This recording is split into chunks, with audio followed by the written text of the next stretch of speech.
శ్రీ గురుభ్యో నమ. సభాయే నమ.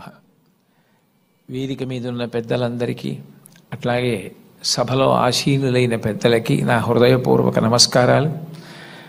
పిల్లలందరికీ కూడా నా హృదయపూర్వక ఆశీర్వచనాలు.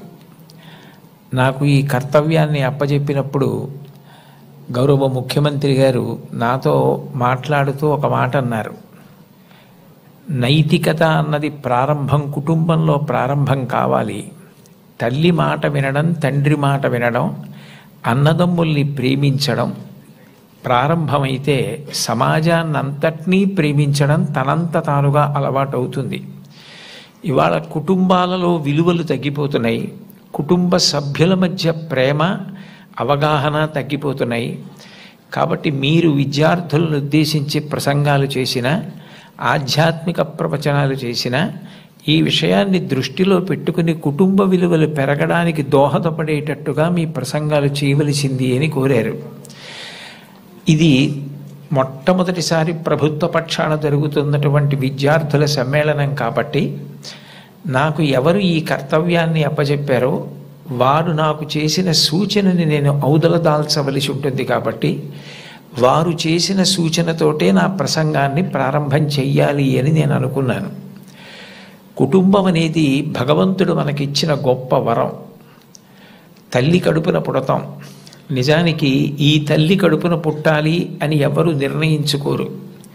అమ్మ కడుపులో కటిక చీకట్లో తల కిందకి కాళ్ళు పైకి పెట్టి 9 నెలలు పెరిగిన తరువాత తాను విసర్జించిన మలమూత్రములలో ఉంచి పుట్టినటువంటి క్రిమికీటకములే కోమలమైన తన శరీరాన్ని కొరుకుతుంటే బాధపడలేక చిట్ట చివరికి ప్రసవమై తల్లి కడుపులోంచి బయటికి వచ్చినటువంటి శిశువు ఒక్కసారి 6 అడుగుల ఎత్తు ఉన్నటువంటి పెద్ద పెద్ద ఆకారాలు, దీపాలు, కాంతి, దానికి తోడు మాటలు ఇవన్నీ వినపడి శరీరావయవములు పనిచేయడం ఆగిపోయి మూత్రపిండాలు, గుండె మొదలైనటువంటివి కూడా ఆగిపోయే పరిస్థితి ఏర్పడితే అప్పుడు అమ్మ తొలి దైవమై ఆమె యొక్క స్థలము నుండి కోలోస్ట్రం అనబడేటటువంటి పసుపు పచ్చటి ఎరుపు రంగులో ఉన్న ముద్ద, ఒక ద్రవం విడుదలవుతుంది.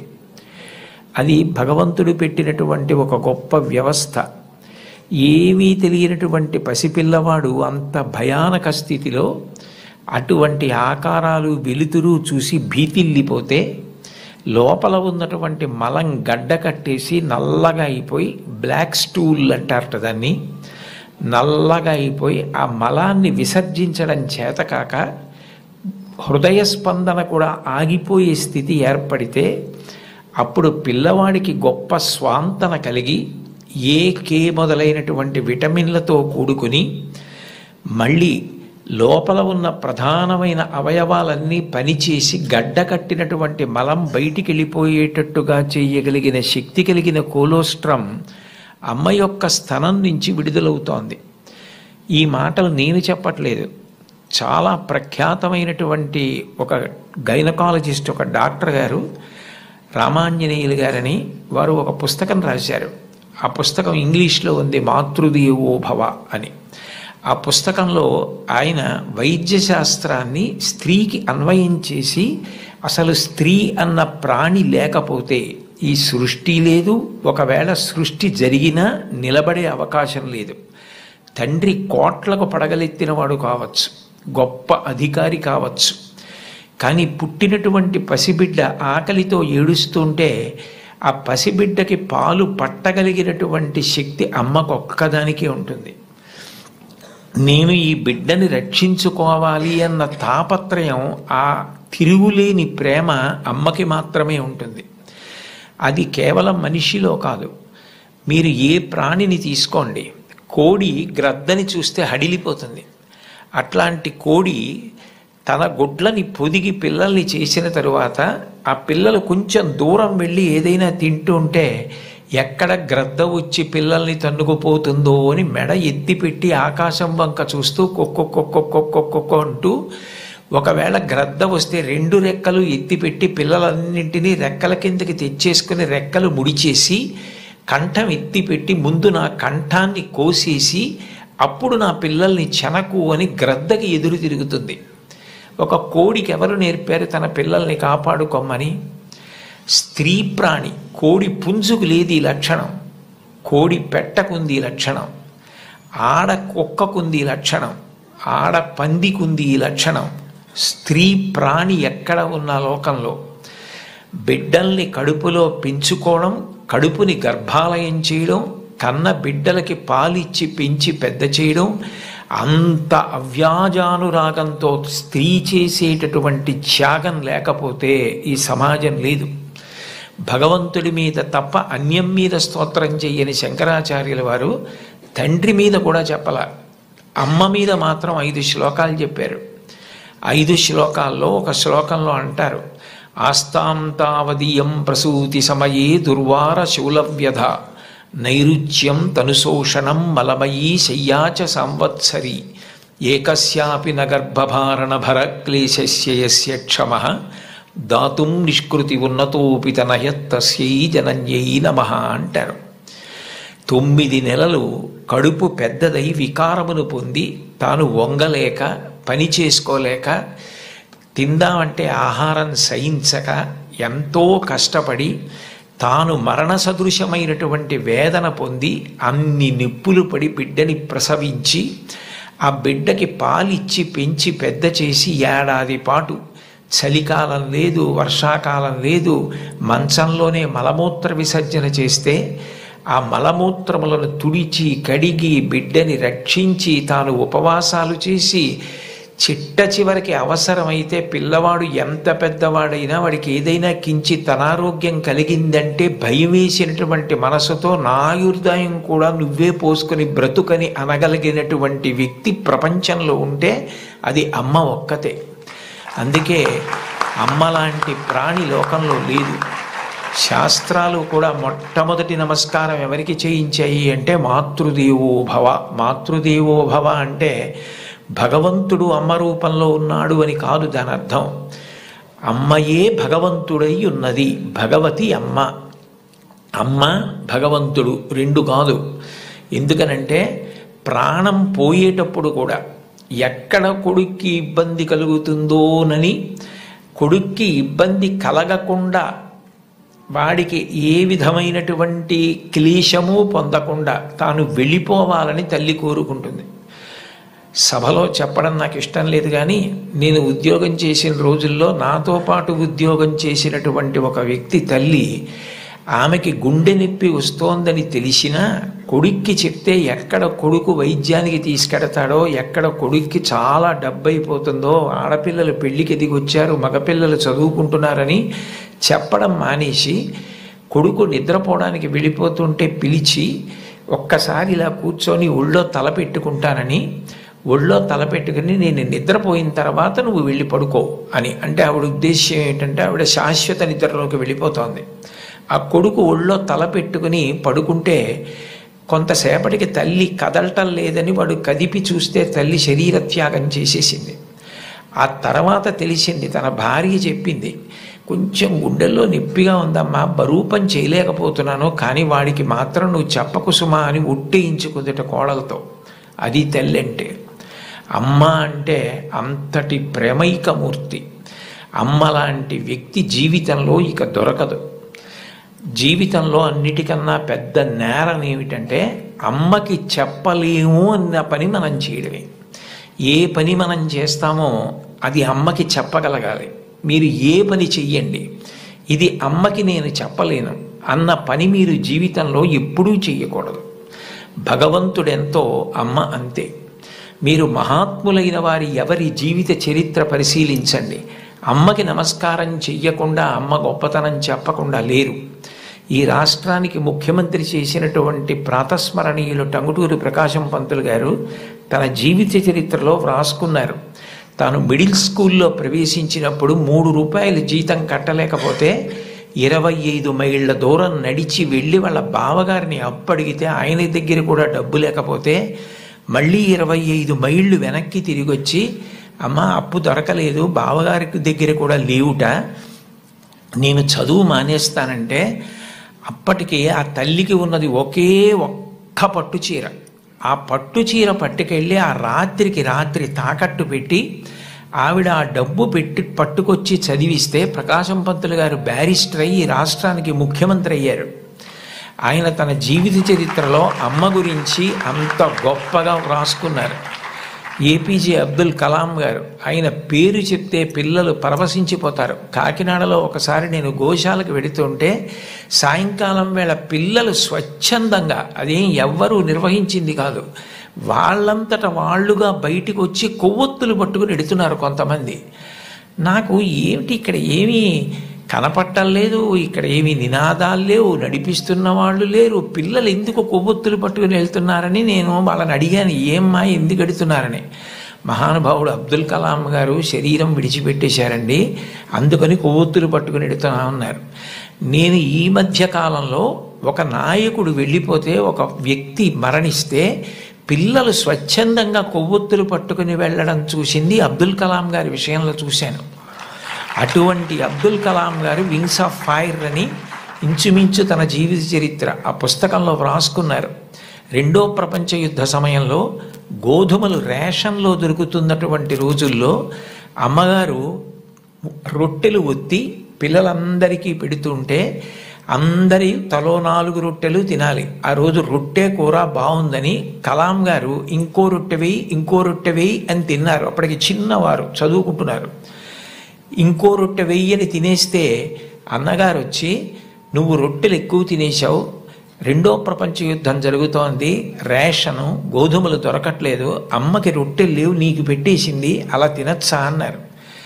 అమ్మకి తినవలసిన రొట్లు తాను తినేశానన్న న్యూనతాభావంతో కలాం గారు వలవలా ఏడుస్తుంటే తల్లిగారు వచ్చి గట్టిగా కౌగిలించుకొని, నాన్న నువ్వు తింటే నేను తిన్నట్టేరా, నాకు చాలా సంతోషంగా ఉంది అంది మా అమ్మ.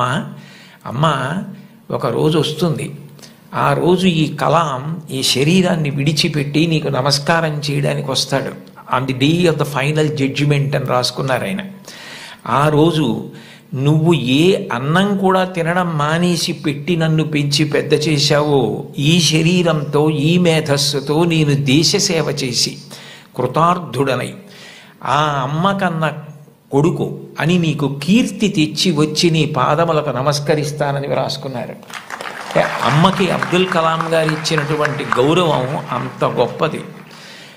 మహాత్ముల జీవితాలు ఎవరివి మీరు చదవండి.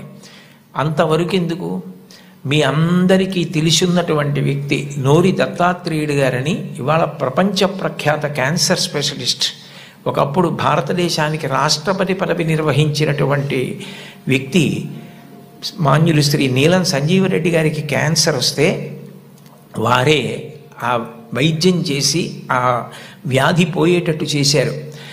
ఆయన చిన్నతనంలో పడిన కష్టాల గురించి ఆయన వ్రాసిన పుస్తకం చదివితే ఆశ్చర్యం వేస్తుంది.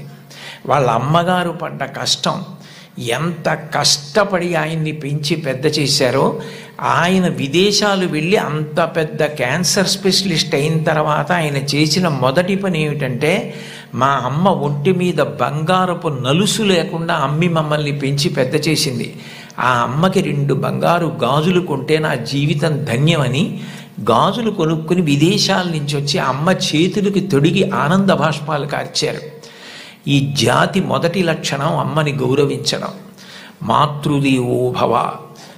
మీరందరూ పిల్లలు, మీరు నేర్చుకోవలసిన మొట్టమొదటి నియమం ఏది అంటే అమ్మని గౌరవించడం నేర్చుకోండి. అమ్మకి నమస్కారం చెయ్యండి. మీరు పాఠశాలకి వచ్చేటప్పుడు అమ్మకి నమస్కారం చేసి రావడం మీకు అలవాటైతే, మీ అమ్మగారి కన్నా మీకు అత్యంత ప్రేమతో ఆశీర్వచనం చెయ్యగలిగిన వ్యక్తి ఈ సృష్టిలో వేరొకరు ఉండరు. ప్రాణం పోయేటప్పుడు కూడా మీరు వృద్ధిలోకి రావాలని కోరుకునే ఏకైక వ్యక్తి ఎవరైనా ఉంటే తల్లి ఒక్కతే. అంత గొప్పది అమ్మ. బాలమురళీకృష్ణ గారి తల్లి ఆయన పుట్టిన 10 రోజుల్లో మరణించారు. ఆయన వ్రాసుకున్నారు, నన్ను కనడానికే మా అమ్మ పుట్టిందేమో అని రాసుకున్నారు. భారత ప్రధానమంత్రి నరేంద్ర మోదీ గారు ఈ మధ్యకాలంలో ఒక విదేశీ ఛానల్కి ఇచ్చిన ఇంటర్వ్యూ మీరు చూసి ఉంటారు. అసలు నేను ఆశ్చర్యపోయాను ఆయన చెప్పిన మాటలు విని. నిరుపేద కుటుంబంలో పుట్టారు.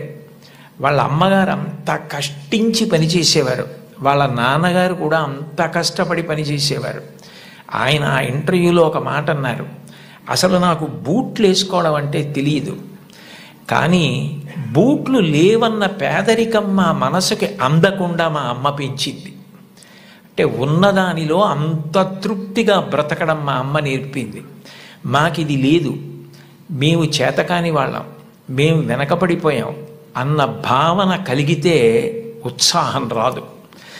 అటువంటి భావన కలగకుండా ఎప్పుడూ ఉన్నదానితో తృప్తిగా పరమ సంతోషంగా గడిపాం. అన్నదమ్ములు, అక్క చెల్లెళ్ళు అందరం కలిసి అని ఆయన ఇంటర్వ్యూ చేస్తున్న వ్యక్తి వంక తిరిగి, ఇప్పుడు మన ఇద్దరం కూర్చున్న గది కన్నా కిటికీ లేని ఒకే తలుపు ఉన్న చిన్న గదిలో కలిసి మెలిసి బతికి పడుకుని పెరిగి పెద్దవాడినైన వాడిని చెప్పుకున్నారు. అటువంటి మహోత్కృష్టమైన వ్యక్తులు కూడా తల్లికి తండ్రికి అంత గౌరవం ఇచ్చారు. సందర్భం కాబట్టి ప్రస్తావిస్తున్నాను. మన గౌరవ ముఖ్యమంత్రి నారా చంద్రబాబు నాయుడు గారు స్వయంగా ఒక వ్యాసం రాశారు. తల్లికి జేజే, తండ్రికి జేజే, గురువుకు జేజే అని ఒక పుస్తకం ఉంది. ఆ పుస్తకంలో బహుశా నాకు జ్ఞాపకం ఉంటే 3వ వ్యాసం అనుకుంటాను. ఆ వ్యాసంలో ఆయన ఒక విషయం ప్రస్తావన చేశారు. వాళ్ళ అమ్మగారి పేరు అమ్మಣ್ಣమ్మ గారు. ఆవిడ చిన్నతనంలో చంద్రబాబు నాయుడు గారిని పిలిచి ఒక కథ చెప్పారట. ఒరే నాన్న, మనిషి కష్టపడాలి. ఎందుకు కష్టపడాలో తెలుసా? ఒకరింట్లో ఒక పంది, ఒక నక్క 2 ఉండేవి. ఆ పంది చాలా కష్టపడి పనిచేసి మధ్యాహ్నం ఇంటికి భోజనానికి వచ్చేది. నక్క పని చేయడం మానేసి చెరుకు తోటల్లో తిరుగుతూ ఊళలు వేస్తూ వచ్చే ముందు బురదలో పొర్లాడి వచ్చేది. పంది ఒళ్ళు కడుక్కుని వచ్చేది. ఇంటికొచ్చి శుభ్రంగా ఉన్న పందిని చూసి ఇదేం పని చేయలేదనుకుని మంచినీళ్లు మాత్రమే పోసేవాడు యజమాని. నక్క ఒంటి నిండా బురదంటించుకోవడం చూసి ఇది బాగా కష్టపడింది అనుకుని బాగా దానికి తిండి పెట్టేవాడు. మోసం ఎన్నాళ్ళు దాగుతుంది? కొన్నాళ్ళకి ఎవరు కష్టపడుతున్నారో తెలిసిపోయింది. తెలిసిపోయిన తర్వాత నక్కని కొట్టి తరిమేసి పందికి తన పిల్లనిచ్చి పెళ్లి చేసి ఇల్లరికం అల్లుడిగా తెచ్చుకున్నాడు రా, ఇంటి పనివాడు ఇంటల్లుడయ్యాడు రా. కష్టపడినవాడు వెనక్కి తిరిగి చూడడు జీవితంలో. కష్టపడడం నేర్చుకో అని మా అమ్మ నాకు చిన్నతనంలో చెప్పింది. మా అమ్మ చెప్పిన కథ నా జీవితానికి దిశానిర్దేశం చేసింది. ఆనాటికి ఈనాటికి ఏనాటికి నాకే కాదు మా ఊరంతటికి అదే భగవద్గీత. నేను యథాతథంగా ఆయన వ్రాసిన వ్యాసంలో మాటలే చెప్తున్నాను. ఆ మాటలే నాకు స్ఫూర్తి. ఇప్పటికీ కష్టపడడం నాకు అంత సంతోషం. ఆ కష్టపడడం అన్నది నేను మా అమ్మగారి దగ్గర నేర్చుకున్నాను. ఆ కష్టపడే ఇవాళ ఈ స్థితికి వచ్చాను. నేను ముఖ్యమంత్రినైనా మా అమ్మగారు మాత్రం మా ఇంట్లో గట్టిగా 3 రోజులు ఉండడానికి ఇష్టపడేది కాదు.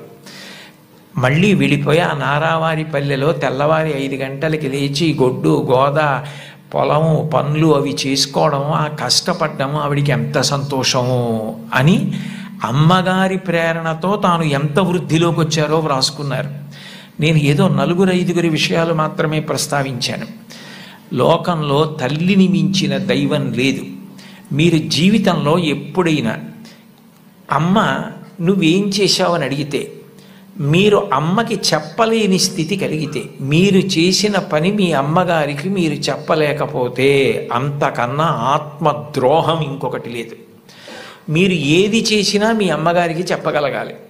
ఇది నేను మా అమ్మకి చెప్పలేను అన్న పని చెయ్యకండి.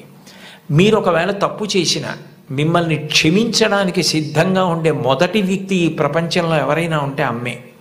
అమ్మకి చెప్పకుండా ఉండకండి. అమ్మ ఒకవేళ మిమ్మల్ని దెబ్బలాడి ఇక పైన ఇట్లా చెయ్యకు అంటే ఇక మళ్ళీ ఆ తప్పు చెయ్యకండి. మీరు పిల్లలు కాబట్టి ఒకసారి చెయ్యొచ్చు ఎప్పుడైనా, కానీ పొరపాటు జరిగినా మీ అమ్మగారికి చెప్పండి, వద్దంటే మాత్రం చేయకండి. బహుశా కుటుంబం దగ్గరే నైతిక విలువలు మొదలవుతాయి. కుటుంబ విలువల గురించి ప్రస్తావన చెయ్యండి అని చెప్పి తన అనుభవంతో ఆయన నాకు సూచన చేయడానికి కారణం అదే అయి ఉంటుంది. తల్లి ఎంత గొప్పదో తండ్రి అంత గొప్పవాడు. తండ్రిని జీవితాంతం దైవంతో సమానంగా చూడాలి. పితృదేవోభవ, భగవంతుడే తండ్రి రూపంలో ఉన్నాడు. వేదంలో యజుర్వేదంలో అష్టమానువాకంలో రుద్రాధ్యాయంలో అంటారు, నమ శంకరాయ చ మయస్కరాయ చ నమ శివాయ చ శివతరాయ చ అని. మన కంటికి కనపడని భగవంతుడు తండ్రి రూపంలో ఇంట్లో తిరుగుతున్నాడు. ఎప్పుడు బిడ్డ వృద్ధిలోకి రావాలని అహరహం కోరుకునేవాడు ఎవరైనా ఉంటే తండ్రి. తను ఎంత కష్టపడనివ్వండి, ఆయన బెంగ పెట్టుకోడు. కానీ ఆయన కోరుకునేది ఒకటే, పుత్రాది చేత్ పరాజయం. తను ఎంత కీర్తి సంపాదించినా తనకన్నా కూడా కీర్తివంతుడు కొడుకై, ఈయనకన్నా ఈయన కొడుకు గొప్పవాడండి అనిపించుకొని కొడుకు చేతిలో ఓడిపోతాట తండ్రి ఆనందపడిపోతాట. అంటే తండ్రికి ఈ కొడుకు పట్ల ఎంత ప్రేమ ఉంటుందో చూడండి. ఈ సందర్భం వచ్చింది కాబట్టి మీకు ఒక విషయం మనవి చేస్తాను. నేను ఒకప్పుడు విశాఖపట్నంలో ధర్మసోపానాల మీద ప్రసంగాలు చేస్తున్నాను. ఆ రోజుల్లో విశాఖపట్నంలో ఉన్న పాఠశాలల్లో ఉన్న విద్యార్థులకి మా నాన్నగారు అన్న విషయం మీద మాట్లాడమని వ్యాసరచన పోటీ నిర్వహించారు. వ్యాసరచన పోటీ నిర్వహిస్తే కొన్ని వందల మంది పిల్లలు పాల్గొన్నారు. అందులో 10 పేపర్లు చిట్ట చివర సెలెక్ట్ చేసి నాకు పంపించారు. ఇందులో ఫస్ట్, సెకండ్, థర్డ్ ప్రైజులు నిర్ణయించమని. నేను పేర్లు చూస్తే ఒకవేళ నాకు ఏదైనా పక్షపాతం కలుగుతుందేమో, సుశీల అని కనపడింది అనుకోండి, తెల్లవారుజామునే మా అమ్మ గుర్తొచ్చి ఒక మార్క్ ఎక్కువ వేస్తానేమో అని నేను పేర్లు చూడకుండా పేపర్లు దిద్ది మార్కులు వేసేసి తర్వాత పేర్లు చూశాను. చూస్తే నేను ఫస్ట్ ప్రైజ్ ఇచ్చినటువంటి వ్యక్తి ఒక మహమ్మదీయ బాలిక. నేనేం మార్చలేదు సుమండి, అట్లాగే ఇచ్చేసాం. అప్పుడు ఆ బహుమతులు ఇస్తున్న సభకి అప్పుడు తిరుమల తిరుపతి దేవస్థానాలకి కార్యనిర్వహణాధికారి మాన్యులు శ్రీ ఎల్వి సుబ్రహ్మణ్యం గారు, ఆయన ముఖ్య అతిథిగా వచ్చారు. ఆయన ప్రైజ్ ఇస్తూ ఈ పిల్ల ఏం రాసింది మైక్లో చదివి వినిపించమనండి అన్నారు. అంటే ఆ పాప పేపర్ చదివింది. అందులో ఆమె ఏం రాసిందంటే, వాళ్ళ అమ్మగారు టీచరు, వాళ్ళ నాన్నగారు కూడా ఏదో ఉద్యోగం, ఆయనకి బ్లడ్ క్యాన్సర్ వచ్చింది, చూసుకోలేదు, ముదిరిపోయింది, 3 నెలల్లో చనిపోతారని చెప్పారు. ఆయన తన భార్య దగ్గరికి వెళ్ళి అడిగింది ఏంటంటే, ఈ 3 నెలలు నేను చనిపోతానన్న విషయం పిల్లలకి చెప్పద్దు, వాళ్ళు ఏడిస్తే నేను చూడలేను, నేను చనిపోయాక వాళ్ళు ఎటు ఏడుస్తారు, అప్పుడు నేను ఆపలేను, నేను బ్రతికుండగా వాళ్ళు ఏడవడం నేను చూడలేను, కాబట్టి నేను చనిపోతాను 3 నెలల్లో అన్న విషయాన్ని మాత్రం నా పిల్లలకి చెప్పద్దని రాత్రింబవళ్ళు హక్కున చేర్చుకొని మా భవిష్యత్తు కోసం ఇంకా కష్టపడి అంత జాగ్రత్తగా వ్యవస్థ చేసి 3 నెలల తర్వాత ఆయన మరణిస్తారని తెలిసి చిట్ట చివరి కాలంలో 3 దగ్గర పెట్టుకుని చెప్పకుండా అంత ప్రేమ చూపించి కన్నుల నీరు కారుస్తూ 3 వంక గుడ్లు తిప్పుతూ ప్రాణం వదిలేశారు ఆయన. తండ్రి అంటే అది, అంతటి త్యాగశీలి మా నాన్న. ఇది నాకు తెలిసున్న తండ్రి. ఇంతకన్నా తండ్రి గురించి చెప్పడం నాకు రాదని రాసింది ఆ అమ్మాయి. ఆ అమ్మాయికి ఫస్ట్ ప్రైజ్ ఇచ్చాం. తండ్రి అంటే అంత గొప్పవాడు. మీకోసం ఏ త్యాగం చేయడానికైనా సిద్ధంగా ఉంటాడు. అబ్రహాం లింకన్ గారు అమెరికాకి అధ్యక్షుడైన తర్వాత మొట్టమొదటిసారి సినేట్లో సభ ఏర్పాటు చేసి పారిశ్రామికవేత్తల్ని, ధనవంతుల్ని అందరినీ పిలిచి దేశాభివృద్ధి కొరకు వారు విరివిగా పెట్టుబడులు పెట్టవలసిన అవసరం గురించి ప్రసంగం చేస్తున్నారు. లోకంలో ఎప్పుడూ అసూయ, పక్షపాతం, సంకుచితత్వం ఇవి కూడా ఉంటాయి. వెలుగుతో పాటే చీకటి. అందులో ఒక ధనవంతుడికి అసూయ కలిగింది. ఇంత పేదవాడు ఈయన అమెరికా అధ్యక్షుడు అవడం ఏమిటని అకస్మాత్తుగా సభలో లేచి నిలబడి, లింకన్ అదృష్టం కలిసి వచ్చి ఇవాళ అమెరికా అధ్యక్షుడు అయ్యావు, నేను వేసుకున్న ఈ బూటు మీ నాన్నగారు కుట్టింది అని బూటు చూపించాడు. అందరూ ఆశ్చర్యపోయారు. అబ్రహాం లింకన్ కూడా హతాశుడయ్యారు ఒక్క నిమిషం. కానీ వెంటనే ఆయన తేరుకుని తాను కూర్చున్న కుర్చీలోంచి లేచి నిలబడి ముకుళిత హస్తాలతో ఆ పారిశ్రామికవేత్తకి నమస్కారం చేసి, మీరు నాకు మహోపకారం చేశారు, ఇంత కష్టపడి పెంచి మా నాన్నగారు పెద్ద చేసి ఉండకపోతే ఇవాళ నేను అమెరికా అధ్యక్షుడిని అయ్యేవాడిని కాను. నేనే స్మరించవలసింది మా నాన్నగారిని. నేను స్మరించకపోయినా మీరు గుర్తు చేశారు. నిజమే, మా నాన్నగారు బూట్లు కుట్టేవారు, నాకు కూడా నేర్పారు బూట్లు కుట్టడం, చెప్పులు కుట్టడం. ఎప్పుడైనా మీ బూటు మీకు వదులైపోతే నాకు ఒక్క ఫోన్ చేయండి, నేను అమెరికా అధ్యక్షుడినైనా ఆయన కొడుకుని. ఆయన కుట్టిన బూటుకి మరమ్మత్తు చేయడం నా అదృష్టంగా భావించి మీ ఇంటికి వచ్చి మరమ్మత్తు చేసి వెడతాను. అది నా తండ్రికి నేను ఇవ్వగలిగిన కితాబ్ అన్నారు. సభ అంతా కరతాళ ధ్వనులు మారిమోగిపోయింది. అది తండ్రికి అబ్రహాం లింకన్ ఇచ్చిన గౌరవం. తండ్రి పేరు చెప్పేటప్పటికి ఎంతటి మహితాత్ములు కూడా అంతటి మర్యాద, అంతటి గౌరవాన్ని చూపించారు. లతా మంగేష్కర్ గారు వ్రాసుకున్నటువంటి ఆవిడ జీవిత సంబంధించిన విషయాలు, ఆవిడ జీవితంలో జరిగిన అద్భుతాలతో కూడిన పుస్తకం ఒకటి ఉంది. దాన్ని తెలుగు చేత చేశారు ఈ మధ్య. ఆ పుస్తకం మీరు చదివితే అందులో మీకు ఒక ఆశ్చర్యకరమైన సంఘటన కనపడుతుంది. ఆవిడ చాలా చిన్నతనంలోనే వాళ్ళ నాన్నగారు దీననాథ మంగేష్కర్ వారు ఆవిడికి హిందుస్థానీ సంగీతం నేర్పారు. తండ్రి గారి దగ్గరే నేర్చుకున్నారు సంగీతం. చాలా చిన్న పిల్లప్పుడే ఆవిడికి ప్రథమ బహుమతి వచ్చింది పిల్లల్లో. దిల్ రుబా అని సంగీత పరికరాన్ని ఆవిడికి ఆ రోజుల్లో బహుమానంగా ఇచ్చారు. ఆవిడ ఎంతో అపూర్వంగా తెచ్చి పిల్లకి మొట్టమొదట వచ్చిన బహుమానం కాబట్టి ఇంట్లో పెట్టుకుని దాన్ని అత్యంత విలువగా చూస్తూ ఉండేవారు. ఒక రోజున ఇంట్లో ఎలక ప్రవేశించి బట్టలు అవి కొట్టేస్తోంది. ఆ ఎలక ఒక చోట నిలబడి కనపడింది. వాళ్ళ నాన్నగారు ఆ ఎలకని చంపుదామని చేతికి ఆ దిల్ రుబా అన్న వాద్య పరికరం దొరికితే అది తీసి ఎలకని కొట్టారు. ఆ ఎలక్కి దెబ్బ తగిలింది, పడిపోయింది. కానీ ఈ దిల్ రుబా అన్న సంగీత పరికరం విరిగిపోయింది. ఈ పిల్ల ఏడుపు మొదలుపెట్టింది. లతా మంగేష్కర్, నాకు వచ్చిన మొదటి బహుమతి ఈ పరికరం, మీరు విసిరేశారు ఎలక మీదకి, విరిగిపోయిందని. వాళ్ళ నాన్నగారి దగ్గరికి పిలిచి కౌగిలించుకొని ఆ పిల్లతో అన్నారు, చూడు, ఇట్లాంటి బహుమానాలు నీకు జీవితంలో పెద్ద పెద్ద ఇళ్ళు కట్టి పెట్టుకున్నా కూడా సరిపోనని వస్తాయి. బహుమానాల మీద నువ్వు ఆర్తిని పెంచుకోకు.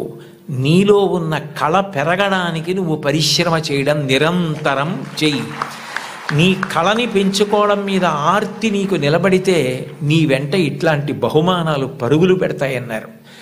భారతరత్న వచ్చిన తరువాత, పద్మ విభూషణ్ వచ్చిన తరువాత వాళ్ళ అమ్మగారు ఆహా అన్నప్పుడు ఆవిడ సభలో ఈ విషయం చెప్పారు. వాళ్ళ నాన్నగారిని గుర్తు చేసుకొని, మా నాన్నగారు చెప్పిన ఆ మాట నన్ను జీవితంలో నిలబెట్టిందని 2 సంఘటనలు చెప్పారు ఆవిడ. 2 అణాల నాణ్యం ఉండేది ఆ రోజుల్లో. ఆ 2 అణాల నాణ్యం, చల్లని నాణ్యం ఒకటి ఇంట్లో ఉంది, ఓ పక్కన పడేసి. ఓ పిల్లాడు నేను మారుస్తాను ఈ నాణ్యమని దుకాణానికి పట్టుకెళ్ళి ఏదో వస్తువులు అడిగితే ఆ చిల్లర నాణ్యం చూసి ఆ సరుకులమ్మే వ్యక్తి ఇది చల్లని నాణ్యం అవతల పోవని పంపించేశాడు.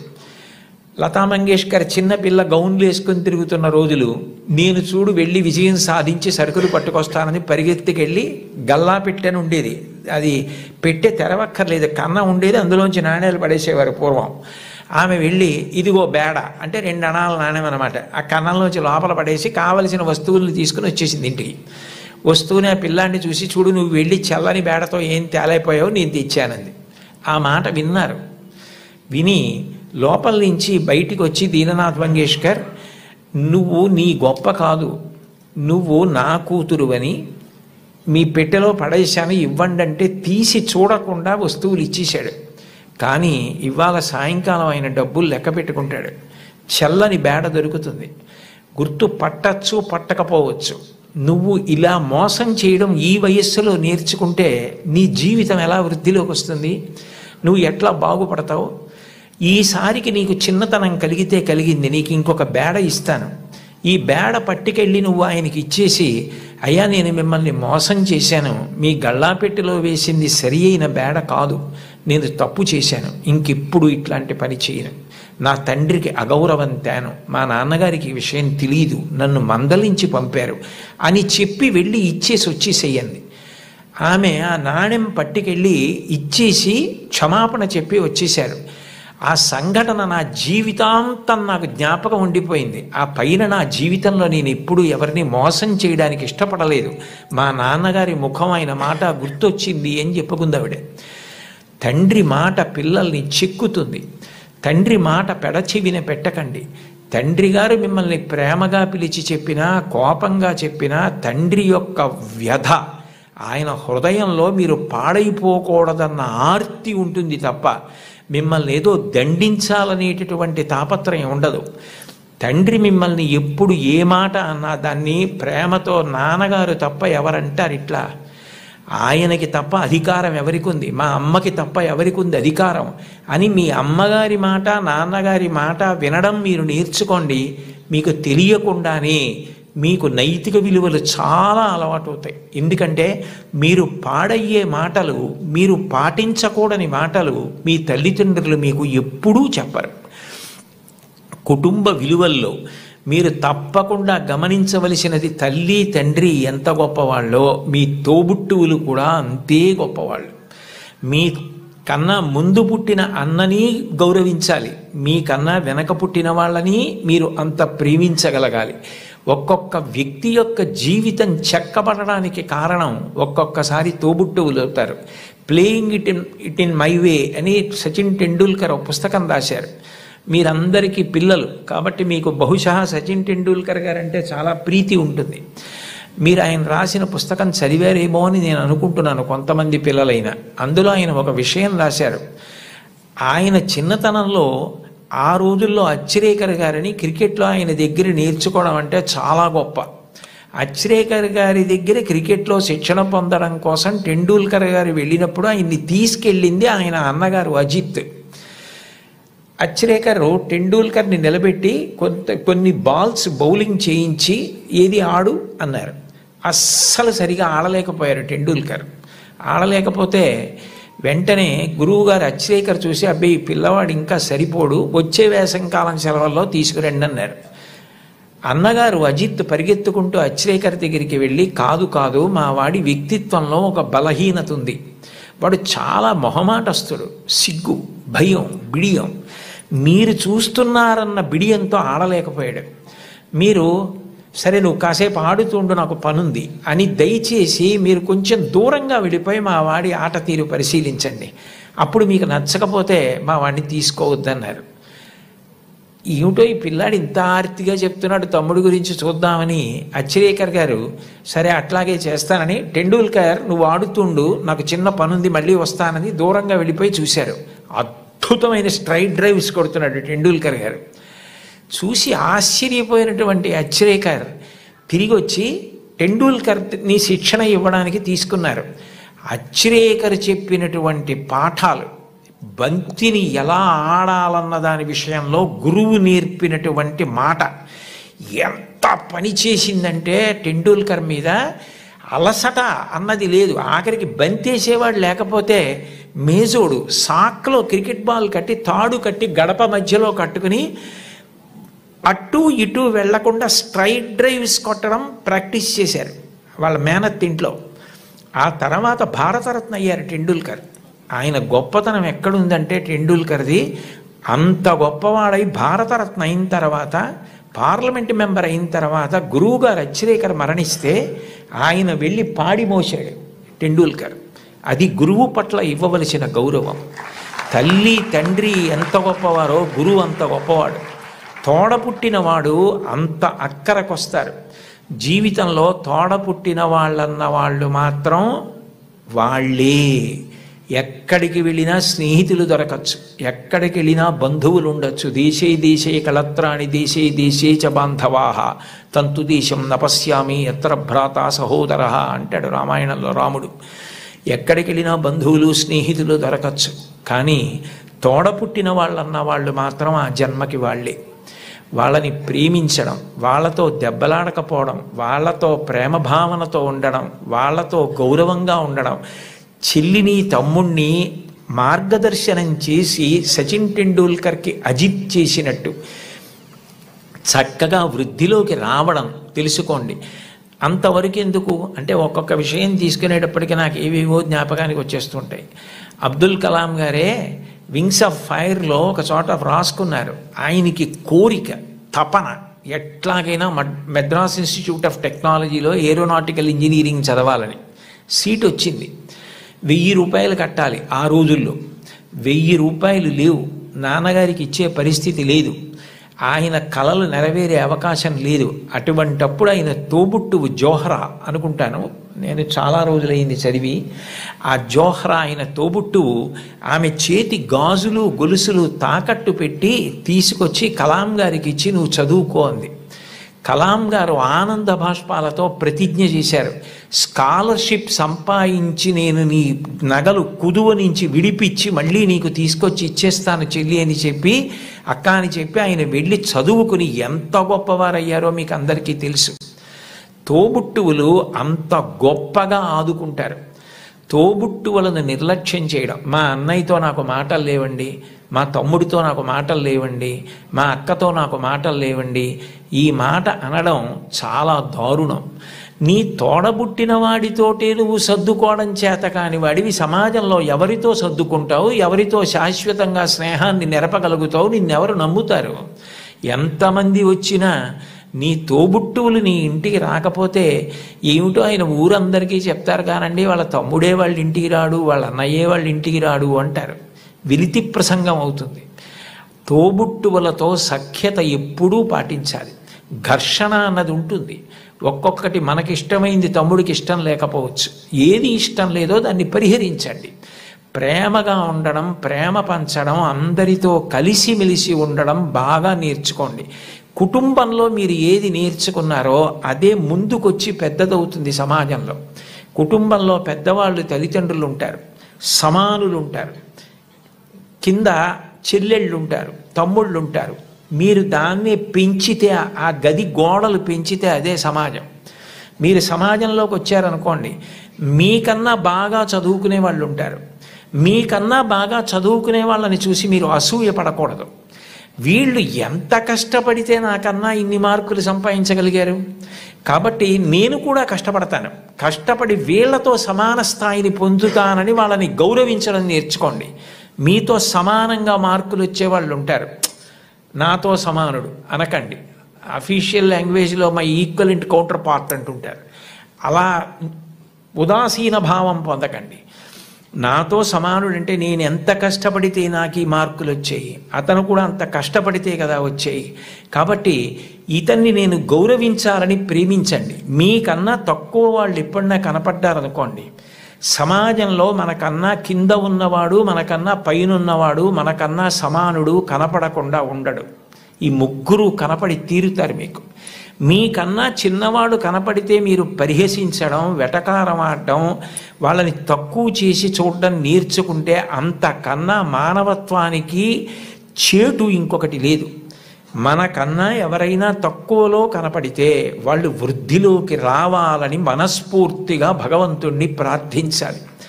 వాళ్ళు గౌరవింపబడాలి అని కోరుకోవాలి. అంతేకాని తక్కువ చేసి చూడడం అన్నది జీవితంలో ఎప్పుడూ నేర్చుకోకూడదు.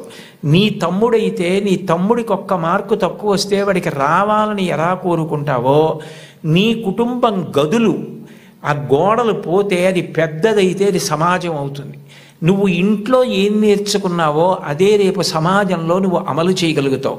నీ ఇంట నీ తల్లిదండ్రుల్ని గౌరవించడం చేత కాకపోతే నీ గురువుని గౌరవించలేవు, నువ్వు ఎవ్వరినీ గౌరవించలేవు, ఎవ్వరిని గారిని సంబోధించలేవు. ఎంతటి మహాత్ముడు కానివ్వండి, ఆయన్ని ఏకవచన ప్రయోగం చేసి వాడు వీడు అని మాట్లాడడం అలవాటు అవుతుంది.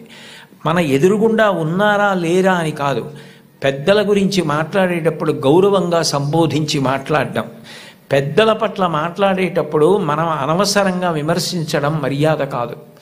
వారి పట్ల మనం కృతజ్ఞతతో మర్యాదగా ఉండడం నేర్చుకోవాలన్నది మీరు చిన్నతనంలో తరగతి గదిలో అభ్యాసం చేసినది ఏదుందో రేపు పౌరులైన తర్వాత సమాజంలో మీరు అదే చెయ్యడం కొనసాగింపుగా చేస్తారు. అందుకని మీరు తరగతి గదిని కేవలం పాఠాలు చదువుకోవడానికి మాత్రమే పనికొచ్చేటటువంటి వ్యవస్థగా చూడకండి. సర్వే వేదవిదశూరా, సర్వే లోకహితేరతా, సర్వే జ్ఞానోపసంపన్నా, సర్వే సముదితా గుణై. ఒక్కటి జ్ఞాపకం పెట్టుకోండి, ఏమీ చదువుకోనటువంటి వ్యక్తి చేసినటువంటి నేరం పట్టుకోవడం చాలా తేలిక. ఆరితేరిన గజదొంగ కూడా కంటి చూపు తగ్గితే దొరికిపోతాడు. ఎప్పుడో అప్పుడు దొంగతనాలు చేసే వ్యక్తి దొరుకుతాడు. చాలా బాగా చదువుకుని, గొప్ప ఇంజనీరింగ్ చదువుకుని, ఎంతో విద్య వచ్చిన తరువాత తనకొచ్చినటువంటి గొప్ప విద్యని ఆసరాగా చేసుకొని ఇతరులను మోసం చేసి కోట్లు సంపాదించడానికి అలవాటు పడ్డాడనుకోండి, అతను ప్రపంచంలో ఎక్కడెక్కడో దాగి ఏవేవో చేస్తున్నా అతన్ని పట్టుకోవడానికి పోలీస్ వ్యవస్థ అంతా కష్టపడవలసి వస్తుంది. చదువుకున్నవాడి చదువు దేనికి పనికి రావాలి అంటే సమాజాన్ని ఉద్ధరించడానికి పనికి రావాలి. అంతేకాని చదువుకున్న చదువు సమాజాన్ని పాడు చేయడానికి పనికి రాకూడదు. మీరు ఒక కలెక్టర్ అయితే మీరు కలెక్టర్గా గుర్తుండిపోయేటట్టుగా జిల్లాని పరిపాలించగలగాలి. ఒక్కొక్క కలెక్టర్ అలా జ్ఞాపకం ఉండిపోతారు. సందర్భం వచ్చింది కాబట్టి నేను చెప్తున్నాను. కార్తికేయ మిశ్రా గారని మా జిల్లాకి కలెక్టర్గా వచ్చారు. డొక్కా సీతమ్మ గారి విగ్రహం పెడుతూ ఆయన డొక్కా సీతమ్మ గారి గురించి నేను ప్రసంగాలు చేశానని మా ఇంటికి వచ్చారు. మా ఇంటికి వచ్చి ఆయన వచ్చినప్పుడే నేను మంచినీళ్ళు బయట నుంచి కొని తెచ్చుకుంటుంటే ఆయన చూశారు. ఏం గురువుగారు మీకు మంచినీళ్ళు లేవా అని అడిగారు. అడిగితే నేను అన్నాను, అయ్యా మాకు ఇక్కడ మంచినీళ్ళు లేవండి, ఉప్పు నీళ్ళు వస్తాయి, అందుకని మంచినీళ్ళు కొనుక్కుంటూ ఉంటామన్నాను. మీకేనా ఈ ప్రాంతం అంతానా అన్నారు. ఈ ప్రాంతం అంతా మంచినీళ్ళు లేవండి అన్నాను. ఆయన మీరు నమ్మండి నమ్మకపోండి, ఇప్పుడు కార్తికేయ మిశ్రా గారిని పొగిడితే నాకేదో ఆయన పదవి ఇస్తారనడానికి నేను ఉన్న ఉద్యోగమే పదవి విరమణ చేసేసాను. నాకేం దాని మీద ఆశ లేదు. యథార్థం చెప్పాలి కాబట్టి చెప్తున్నాను. ఆయన హతాశులై సోఫాలో వెనక్కి కూర్చుని నేను జిల్లా కలెక్టర్గా ఉన్న చోట మంచినీళ్ళు లేక ఇంతమంది ఇబ్బంది పడితే నాకు అది అవమానం గురువుగారు, పరమ అవమానం అని వెంటనే ఫోన్ చేసి అధికారులతో మాట్లాడి మీరు నమ్మండి 10 రోజుల్లో ఇళ్ళకి కాదు కొళాయి వేయించుకోలేని వాళ్ళు నీళ్లు పట్టుకోవడానికి కూడా గొట్టాలు వేయించారు. ఇప్పటికే ఆ ప్రాంతం అంతా కార్తికేయ మిశ్రా గారిని తలుచుకుంటారు. అంటే నువ్వు కలెక్టర్ అయితే అలా పేరు తెచ్చుకోగలగాలి, నువ్వు ఒక డాక్టర్ అయితే అంత గొప్ప పేరు తెచ్చుకోగలగాలి. మా ఊళ్ళో డాక్టర్ ఐవి రావు అని ఒక డాక్టర్ గారు ఉన్నారు. ఆ డాక్టర్ గారిని చూస్తే జబ్బులు తగ్గిపోతాయని తెల్లవారుజామున 4 గంటలకు ఆయన కోసం మంచులో వెళ్ళి నిలబడతారు. ఆయన కూడా అలాగే వైద్యం చేస్తారు. వ్యక్తిగత జీవితమే లేదు. నేను అప్పుడప్పుడు అంటుంటాను, డాక్టర్ గారు మీకు సినిమాలకు వెళ్ళాలని ఉంటుందా అని. ఆయన పెద్ద నవ్వు అంటారు, సినిమాకి వెళ్ళిన 2.5 గంటల్లో కోటేశ్వరారు నేను ఒక్క 10 మందిని వైద్యం చేసి చూసి వాళ్ళు సంతోషంగా వెళ్ళిపోయి వాళ్ళకి ఆరోగ్యం కలిగితే వాళ్ళ పని వాళ్ళు చేసుకుని సంపాదించుకుని బతికితే నాకు అంతకన్నా ఏం కావాలండి. సినిమా ఇచ్చే ఆనందం కన్నా ఈ తృప్తి నాకు ఎక్కువ గురువుగారు. ఇది చదువుకున్న వాడికి అది లేకపోతే అనవసరం అన్నారు. ఒక డాక్టరు తన వృత్తి మీద తానే విసుక్కుంటే అది మనిషి బ్రతకవలసిన విధానం అంటే అది మోరల్ వాల్యూస్ అంటే. అది లేని విద్యకు అందం ఎక్కడుంది? అది పువ్వే, సువాసన లేకపోతే అందం ఏది? మీరు ఏది చెయ్యండి అది రావాలంటే మీరు కుటుంబంలో నేర్చుకోవాలి. గురువుని గౌరవించడం తప్పకుండా నేర్చుకోవాలి. గురువు లాంటి వ్యక్తి లోకంలో ఉండడు. ఎందుకనంటే అమ్మా నాన్న సంపాదించినది ఏదుందో అది అమ్మా నాన్న శరీరం వదిలిపెట్టేసిన తరువాత వీలునామా వ్రాసినా వ్రాయకపోయినా పిల్లలకి వెళ్ళిపోతుంది. కానీ ఒక గురువు సంపాదించినది ఏదుందో అది మాత్రం ఆయన కడుపున పుట్టిన పిల్లలకి వెళ్ళదు. అహరహం రాత్రనక పగలనక కష్టపడి అనేక గ్రంథాలు చదివి జ్ఞాపకం పెట్టుకుని దాన్ని జ్ఞాపకానికి తెచ్చుకుని తాను ప్రభావితుడై ఎవరైనా అడగగానే తాను చెప్పకుండా ఉండలేక గడ్డి తిని తయారు చేసుకున్న పాలని దూడ వచ్చి పొదుగులో గుద్దినంత మాత్రం చేత ఆవు పాలు విడిచిపెట్టేసినట్టుగా తాను ఇంత కష్టపడి నేర్చుకున్న విషయాల్ని లోకహితం కోసం చెప్పే గురువు ఉన్నాడే, అట్లాంటి గురువు లోకంలో దొరకడు. మీ టీచర్ గారి కన్నా గొప్ప వ్యక్తి ఉండడు. ఒక్కటి గుర్తుపెట్టుకోండి, సర్వేపల్లి రాధాకృష్ణన్ గారికి అంత ప్రీతి పిల్లల మీద ఎందుకు ఏర్పడిందంటే మీరు ఆయన జీవిత చరిత్ర చదవండి. ఆయన మైసూరులో పనిచేస్తున్న రోజుల్లో అశుతోష్ ముఖర్జీ గారని కలకత్తాలో, ఆ రోజుల్లో భారతదేశంలో కలకత్తా విశ్వవిద్యాలయం అంటే చాలా ప్రఖ్యాతి. దానికి వైస్ ఛాన్సలర్గా సర్వేపల్లి రాధాకృష్ణన్ గారిని రమ్మంటే సర్వేపల్లి రాధాకృష్ణన్ గారు అక్కడికి వెళ్ళడానికి సంశయించారు. కొత్త ప్రదేశం, కొత్త భాష అని.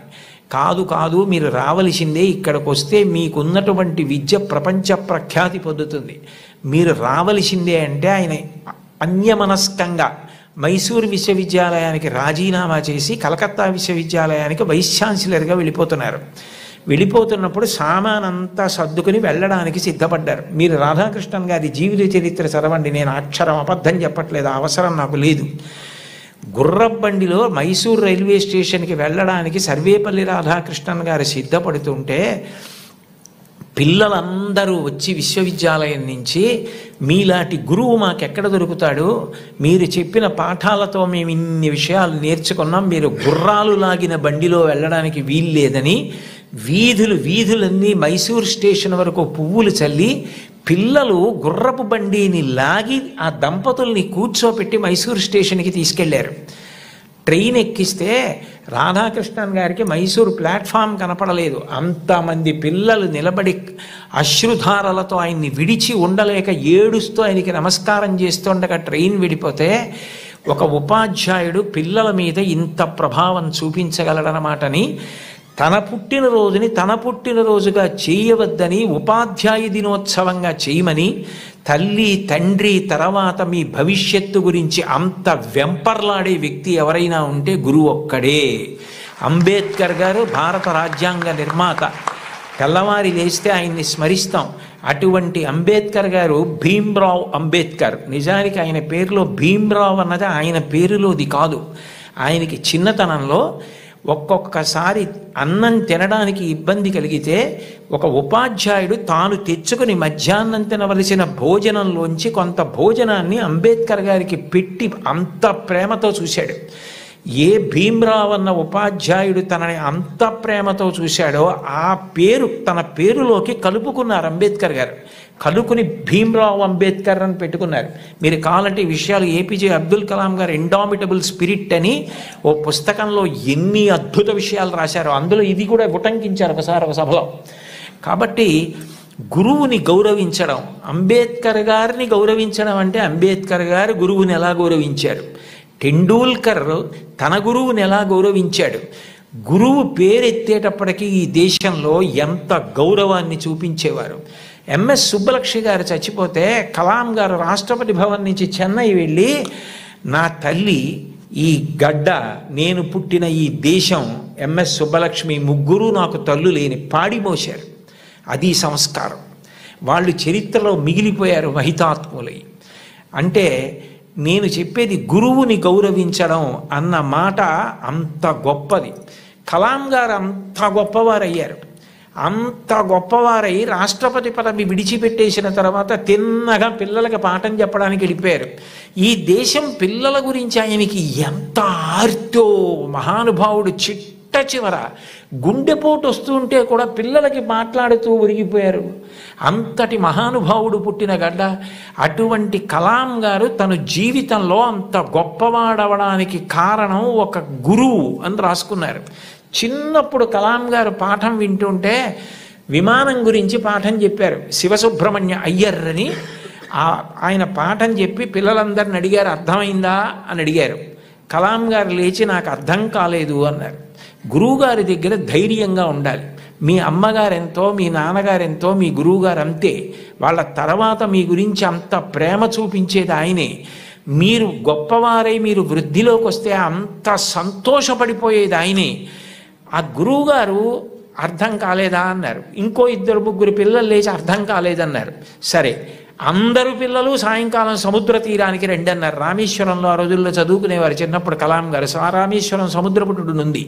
అందరూ సముద్రపుటుడికి ఎడితే ఒక పక్షి ఎలా ఎగురుతుందో, గాలిలో ఎలా వెడుతుందో, తిరగవలసి వస్తే కంఠం తోకని ఆధారం చేసి ఎలా తిరుగుతుందో, ఎలా దిగుతుందో పక్షిని చూపిస్తూ పాఠం చెప్పారు.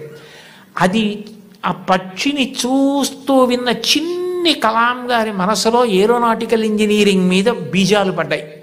వెళ్ళి గురువుగారిని అడిగారు, నాకు ఇలా అవ్వాలంటే ఏం చెయ్యాలని. నువ్వు ఏరోనాటికల్ ఇంజనీరింగ్ చదవాలి, మెడ్రాస్ ఇన్స్టిట్యూట్ ఆఫ్ టెక్నాలజీలో చేరాలి, నువ్వు బాగా చదవాలన్నారు. న్యూస్ పేపర్లు పట్టుకెళ్ళి, అది కూడా ఎక్కడో తీసుకుని కాదు, వెళ్ళిపోతున్న ట్రైన్లోంచి పేపర్లు విసిరేస్తే ఆ బండిల్ తీసుకుని న్యూస్ పేపర్లు సైకిల్ కట్టుకుని ప్రతి ఇంటికి పట్టుకెళ్ళి న్యూస్ పేపర్లు ఇచ్చి చదువుకున్నారు అబ్దుల్ కలాం గారు. మీలో చాలామంది పిల్లలకి తల్లిదండ్రులు తమ రక్తాన్ని డబ్బుగా మార్చి సౌకర్యాలు ఇచ్చి చదివిస్తున్నారు. మహాత్ముల యొక్క జీవిత చరిత్రలు చదవండి. కేవలం మీ పాఠ్యపుస్తకాలు చదవద్దని నేను అనను. మీ యొక్క పాఠశాలల్లో, గ్రంథాలయాల్లో ఆటోబయోగ్రఫీసు, బయోగ్రఫీసు పెట్టించుకోండి. మీ టీచర్స్ని అడగండి, ఎంత సంతోషిస్తారో. అంతవరకు ఎందుకు, ఇంకొకసారి ఏ నెల్లూరులోనో సభ చేసినప్పుడు తప్పకుండా నేను కూడా ఇలాంటి సభల్లో 1-2 జీవిత చరిత్రలు బహూకరించడానికి ప్రయత్నిస్తాను. ఎందుకనంటే అవి మనని చెక్కుతాయి. కలాం గారు అంత గొప్పవాడయ్యాడంటే ఒక గురువు కారణం. మీరు కలాం గారు వ్రాసుకున్న పుస్తకాలు చదవండి. ఆయనకి టీచర్ అన్న మాట వస్తే ఈ cannot resist himself without developing a single sentence into A paragraph. ఒక సెంటెన్స్లో చెప్పవలసిన దాన్ని పారాగ్రాఫ్గా చెప్పకుండా ఆయన ఉండలేరు. ఆయన ఈ లైట్ వెయిట్ భూమికి దగ్గరగా ఎగిరేటటువంటి విమానాన్ని డెవలప్ చేయవలసి వచ్చినప్పుడు సరిగ్గా చేయలేకపోతే కోపం వచ్చి ప్రొఫెసర్ శ్రీనివాసన్ అని శుక్రవారం మధ్యాహ్నం పిలిచి సోమవారం పొద్దున్నకి చూపించకపోతే నీ స్కాలర్షిప్ ఆప్ చేస్తానన్నారు. టిఫిన్ తినలేదు, స్నానం సరిగ్గా చేయలేదు, భోజనం ఏం చేశారో తెలియదు, రాత్రింబవళ్ళు వర్క్ చేశారు. సోమవారం పొద్దున్నే ఆ టెన్నిస్ ఆడుకుని ప్రొఫెసర్ శ్రీనివాసన్ వెళ్ళిపోతూ హాస్టల్ రూమ్లో కలాం ఏం చేస్తున్నాడని తొంగి చూశారు. ఇచ్చిన టైం కన్నా ముందే రాత్రింబవళ్ళు కష్టపడి బోర్డు మీద డయాగ్రామ్ వేసి దానికి సంబంధించిన రిపోర్ట్ తయారు చేసిన కలాంని ఆ అవుట్ఫిట్ తోటే, టెన్నిస్ అవుట్ఫిట్ అంటే టెన్నిస్ ఆడుకోవడానికి వేసుకునే బట్టలు, వాటితోటే వెళ్ళి కౌగిలించుకున్నారు మా గురువుగారు శ్రీనివాసన్ గారు. ఆయన నా భుజాన్ని తట్టి నన్ను ప్రోత్సహించి పడిన ఆనందం నన్ను ఇంత గొప్ప స్థాయికి పెంచి పెద్ద చేసిందని తన టీచర్స్ గురించి ఎంత గొప్పగా రాసుకున్నారో. గురువుల్ని నింద చేయడం, గురువుల్ని విమర్శించడం, గురువుల్ని హాస్య వస్తువులుగా వాడుకోవడం ఈ జాతికి సిగ్గుచేటు. గురువు పేరు చెప్పేటప్పటికీ నేల మీద పడిపోయారు. రామాయణంలో అంతటి రాముడు విశ్వామిత్రుడి పిలిస్తే దగ్గరికి వెళ్ళి నిలబడి ఇమౌస్మ మునిషార్దూల కింకరౌ సముపస్థితవు ఆజ్ఞాపయ యుధిష్టం వై శాసనం కరవామకిం అన్నాడు. గురువుగారు లోకంలో ఎవరు చెప్పినా సలహా, మీరు చెప్తే మాత్రం ఆజ్ఞ. గురువుగారు చెప్తే ఆజ్ఞ, అందులో నేను తలపెట్టను. ఈ పని చేసి పెడతావా అని ఇప్పుడు అడక్కండి, ఈ పని చెయ్యరా రామా అనండి, నేను మీ కింకరుణ్ణి గురువుగారు అన్నాడు. ఇది ఈ జాతి నేర్పినటువంటి విషయం. మీరు ఏ మహాత్ముణ్ణి తీసుకోండి, టంగుటూరి ప్రకాశం పంతులు గారు జీవిత చరిత్రలో వ్రాసుకున్నారు. డబ్బు కట్టలేక కష్టాలు పడి ఇతర పనులు చేస్తూ రోజు పాఠం వినలేకపోయిన పిల్లల్ని ఆ రోజుల్లో సుందర శివయ్య గారని ఒక హెడ్ మాస్టర్ ఇంటికి తీసుకెళ్ళి కూర్చోపెట్టుకుని పాఠాలు చెప్పి వృద్ధిలోకి తెచ్చారు. ఆయన కారణం నేను వృద్ధిలోకి రావడానికని రాసుకున్నారు. ఆయన నడక అలా ఉండేది, ఆయన ప్రవర్తన అలా ఉండేది, ఆయన పాఠం చెప్తే అలా ఉండేదని పక్కనే గుంటూరులో మాజేటి గురవయ్య పాఠశాల అన్న పాఠశాలలో నరసయ్య గారని ఆయన చెప్పిన పాఠాలు, ఆయన వ్యవహరించిన తీరు నన్ను అంత ప్రభావితుణ్ణి చేశాయని మహానుభావుడు ఆయన నోరి దత్తాత్రేయుడు గారు తన జీవిత చరిత్రలో రాసుకున్నారు. గురువులు మనిషిని చెక్కుతారు, ఒక శిలలోంచి శిల్పాన్ని చెక్కుతారు. ఓ సరస్వతీదేవి విగ్రహాన్ని ఒక రాయి తీసుకొచ్చి చెక్కితే శిల్పి దాని మీద ఎక్కి కూర్చుని చెక్కుతాడు. కళ్ళు చెక్కేటప్పుడు చిట్ట చివర ఎంతో జాగ్రత్తగా చెక్కుతాడు. ఉలిని పెట్టి సుత్తి పెట్టి కొడతాడు. ఆఖరణ దానికి అధివాసాలు చేసి గుళ్ళోకి తీసుకొచ్చి ప్రతిష్ఠ చేస్తారు. ప్రతిష్ఠ చేసిన తర్వాత చెక్కిన శిల్పి కూడా నమస్కారం చేస్తాడు. ఆ శిల్పి చెక్కాడు కాబట్టి మన అందరి ఆర్తి తీర్చుకోవడానికి ఆ మూర్తి ముందు నిలబడి నమస్కరిస్తున్నాం. ఈ సమాజంలో గౌరవింపబడిన మహనీయులందరూ గురువులు చెక్కిన శిల్పాలే, అది వాళ్ళే వ్రాసుకున్నారు. గురువుని గౌరవించడం అన్నది అంత గొప్ప ఈ జాతిలో. తల్లిని గౌరవించండి, తండ్రిని గౌరవించండి, మీ తోబుట్టువుల్ని ప్రేమగా చూడండి, మీ తోటివారిని ప్రేమించండి, గురువుల్ని గౌరవించండి. మీరు నైతిక విలువలతో మీరు మీ వీధిలో ఉంటే ఆయన మా వీధిలో ఉన్నాడని వీధిలో వాళ్ళు పొంగిపోవాలి. మీరు కుటుంబంలో ఉంటే వాడు మా అన్నయ్య, మా తమ్ముడు, మా కుటుంబ సభ్యుడు, నా కొడుకు అని తల్లిదండ్రులు పొంగిపోవాలి. మా ఊరి వాళ్ళు పొంగిపోవాలి, దేశం పొంగిపోవాలి. అంతటి వారు అయి తీరుతారు. అందుకేనేమో వయసు రీత్యా, అనుభవం రీత్యా జీవితంలో ఎన్నో విషయాలు ఎన్ని వేల మందితోనో సమన్వయమైనటువంటి అంత అనుభవంతో, అంత ఆర్తితో మీ అందరూ వృద్ధిలోకి రావాలని, కేవలం చదువు కాదు దానితో పాటు మీకు నైతిక విలువలు అందాలని, మీరు మంచి పిల్లలని పేరు తెచ్చుకోవాలని ఎంతో తాపత్రయపడి ముఖ్యమంత్రి గారు నిజానికి నేను ఎక్కడో నెల్లూరులో ఉంటే నాకు ఫోన్ చేసి మీరు ఈ పని చేసి పెట్టాలి అని అడిగితే నేను ఎక్కువ ఆధ్యాత్మిక ప్రవచనాల మీద ఆసక్తి చూపిస్తాను. కానీ ఆయన అంత ఆర్తిగా అడిగినప్పుడు పిల్లల కోసం నేను చెయ్యగలిగినది చేసి పెడదామని తప్పకుండా చేస్తానండి అని వారిని గౌరవంగా కలిసినప్పుడు వారు నాకు మొట్టమొదట కోరినది ఏది అంటే, కుటుంబ విలువల గురించి తప్పకుండా చెప్పండి కోటేశ్వరరావు గారు. ఇంట్లో తల్లిని, తండ్రిని, గురువుని, తోబుట్టువుల్ని గౌరవిస్తే పిల్లలు మంచి వాళ్ళు అవుతారు. పిల్లలు మంచి వాళ్ళైతే వాళ్ళు మంచి పేరు తెచ్చుకుంటే, వృద్ధిలోకి వస్తే, దురలవాట్లకి దూరంగా ఉంటే అంతకన్నా మీకు కానీ నాకు కానీ ఏం కావాలి? అందుకని ఇది మీరు చేసి పెట్టాలి అన్నారు. ఆ స్థాయిలో ఉన్న వ్యక్తి నిజానికి అంత బతిమాలి అడగక్కర్లేదు. అంటే ఆయనకి మీ మీద ఎంత తాపత్రయం ఉందో అర్థం చేసుకోండి. నిజానికి నేను ఈ పదవి ఏ గౌరవం కోసం కానీ, ఈ పదవి ఏదైనా ప్రయోజనం కోసం కానీ నేను స్వీకరించినది కాదు. ఒక రాష్ట్రాన్ని నడిపించే వ్యక్తి అంత తాపత్రయపడ్డారు. నేను దానికి ఏమాత్రమైనా ఉపయోగపడితే అంతకన్నా నాకు సంతోషమే ఉంటుంది. కోన శశిధర్ గారితో మాట్లాడుతూ నేను అన్నాను, నేను ఆఖరి 10 ఓవర్స్ ఆడుతున్నానండి, నాకు 66 ఏళ్ళు వచ్చాయి, ఇంకొక 10 ఏళ్ళు మహా అయితే ఇంత స్వేచ్ఛగా సమాజంలో తిరిగి చెప్పగలనేమో.